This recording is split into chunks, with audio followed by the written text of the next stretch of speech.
Bonjour, bonsoir chers internautes. Ravi de savoir que vous portez super bien et que votre année 2021 se passe comme vous l'avez souhaité. Aujourd'hui, en fait, je parle d'un constat en fait, que j'ai fait. Je parle juste d'un constat que j'ai fait. Quelque chose m'a même fait peur parce que ça m'a amené à voir certaines choses qui sont cachées en nous et dont nous ne parvenons pas parfois à déceler en fait et qui causent des dégâts terribles dans notre vie en tant qu'entrepreneur, en tant que leader, en tant qu'homme d'affaires, businessman et autres. Qu'est-ce que j'ai découvert en fait? J'ai découvert que le paradigme de la pauvreté a quelque chose de cruel que beaucoup d'entre nous peut-être ne savons pas. Mais avant d'entrer dans le fond de cette thématique, je voudrais déjà qu'on puisse prendre le temps de nous abonner, liker et partager notre page pour faire vivre notre communauté et permettre que le maximum soit réellement impacté par cette communauté. Il faut le dire, le paradigme le plus dangereux que j'ai trouvé chez les pauvres, je ne sais pas si vous pouvez imaginer en fait, c'est que le pauvre a atteint un niveau où il est habitué à souffrir pour ce qui ne donne pas de l'argent. C'est-à-dire, le pauvre est habitué à souffrir pour rien. Je vous explique un peu. Quand tu lances un business, par exemple, tu lances une affaire, ça te prend en moyenne entre 2, 3, 4, 5 ans pour réellement exploser et tout. Et pendant ces années, en fait, c'est difficile quoi. Tu ne joins pas facilement les deux bouts à plusieurs niveaux, c'est compliqué. Mais tu parviens à lutter, tu parviens à garder la constance, à garder l'engagement jusqu'à ce que le souhait devienne réalité, jusqu'à ce que ton objectif devienne réalité, jusqu'à ce que ta vision, ton rêve, ton business puisse réellement marcher. Voilà ce que le riche fait. Mais le pauvre, par contre, a ses capacités de souffrir pour ne pas évoluer. Le pauvre, par contre, va refuser de travailler pendant 5 ans de cette façon. Le pauvre va dire que non, c'est trop d'années que je n'ai pas gagné. C'est trop de souffrance. Depuis, je ne sais même pas sur un bout de tunnel. Vraiment, je ne comprends rien de cette activité. C'est un business qui me casse la tête. Je vais laisser tomber et tout et tout. Et il laisse tomber. En fait, il abandonne parce que c'est dur pour être dans une vie qui est certainement dure. Puis c'est ce qu'il vient de laisser. Mais c'est terrible. J'ai découvert des choses terribles dans le paradigme de la pauvreté. Je vous dis sincèrement, je suis vraiment dépassé. Et je me suis rendu compte que les paradigmes et les habitudes sont des choses sur lesquelles nous devons faire véritablement attention. Ça veut dire que quelqu'un peut déjà avoir l'habitude de la souffrance. Donc, pendant que tu essaies de dire à la personne, c'est possible de mener une vie différente, la personne te dit que je suis un peu habitué à souffrir. Pourquoi tu te déranges sur mon cas? Je suis habitué à souffrir, c'est ma façon même de vivre. En fait, c'est-à-dire, c'est quand je souffre même que je sens que je suis en train de vivre. Mais souffrir pour rien. Le pauvre ne souffre pas pour construire. Le pauvre souffre pour souffrir. En fait, la différence entre le pauvre et le riche, c'est que le riche sait travailler pour rien durant une certaine période. Le pauvre ne sait pas travailler pour rien durant une certaine période.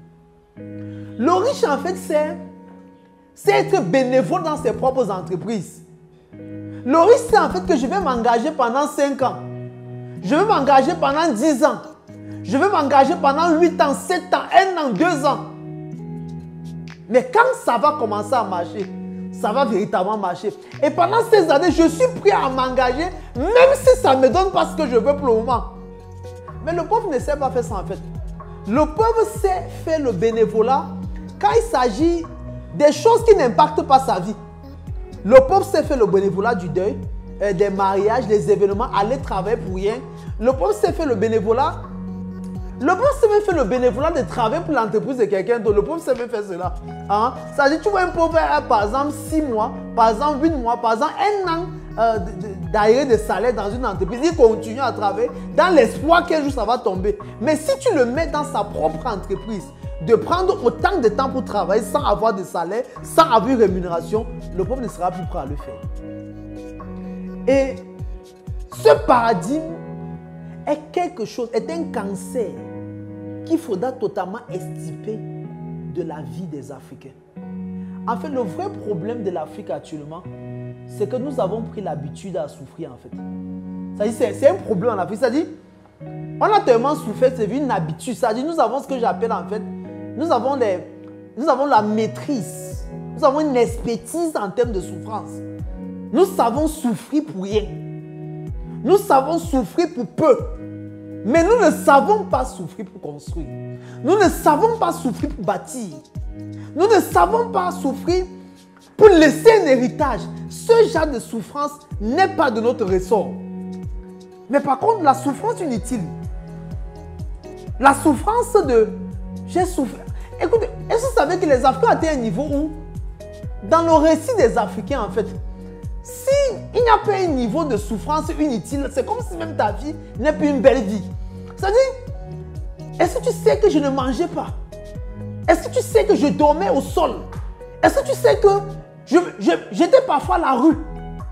Est-ce que tu sais que parfois, en fait, j'étais obligé de vendre le bois pour envoyer les enfants à l'école, pour faire des choses? C'est devenu comme une façon de vivre qui fait la personnalité de la personne africaine. S'il vous plaît, ce n'est pas comme ça que la vie était prévue. Et ce n'est pas forcément de cette façon qu'on a appelé la vie sur la terre. Je ne dis pas qu'on doit éviter de passer par là. On peut passer par là, chacun a son histoire. Quelqu'un qui a vendu le bois, c'est parce qu'il n'y a pas d'autres options et il a choisi vendre le bois. Bravo, félicitations, c'est un champion. Mais je ne voudrais pas en fait que ce type de souffrance inutile devienne en fait comme une norme africaine. Devienne comme quelque chose sur laquelle on doit forcément s'aligner pour avoir une histoire. C'est-à-dire, c'est comme si l'histoire de je ne mangeais pas, je dormais pas au sol, je n'étais pas couché dans les rues, ne sont pas de ton histoire. Il y a quelque chose qui ne marche pas dans le témoignage de ta vie. Non. Nous sommes appelés à souffrir pour construire. Nous sommes appelés à souffrir pour faire grandir nos entreprises. Nous sommes appelés à souffrir pour multiplier les filiales de nos entreprises à travers les différents pays, à travers les différents continents. En fait, pour être un peu vrai avec vous dans mes propos de conclusion, en fait, je dirais en fait que je vais dire ça comment? Le pauvre n'aime pas la souffrance de la richesse. Le pauvre aime la souffrance de la pauvreté. De l'autre côté, le riche n'aime pas la souffrance du pauvre. Le riche aime la souffrance qui permettra que de façon certaine, le lendemain soit différent de l'actuel. Si tu dois travailler avec un pauvre, le premier travail que tu dois faire dans sa vie, c'est de changer son système de pensée. Si tu dois travailler avec un pauvre, si tu dois entreprendre, si tu dois être leader d'une grande organisation, la première chose que je vais te demander de faire, toi qui m'écoutes maintenant, ça sera d'ôter de ton esprit, ôter de ta tête le paradigme de la souffrance du pauvre.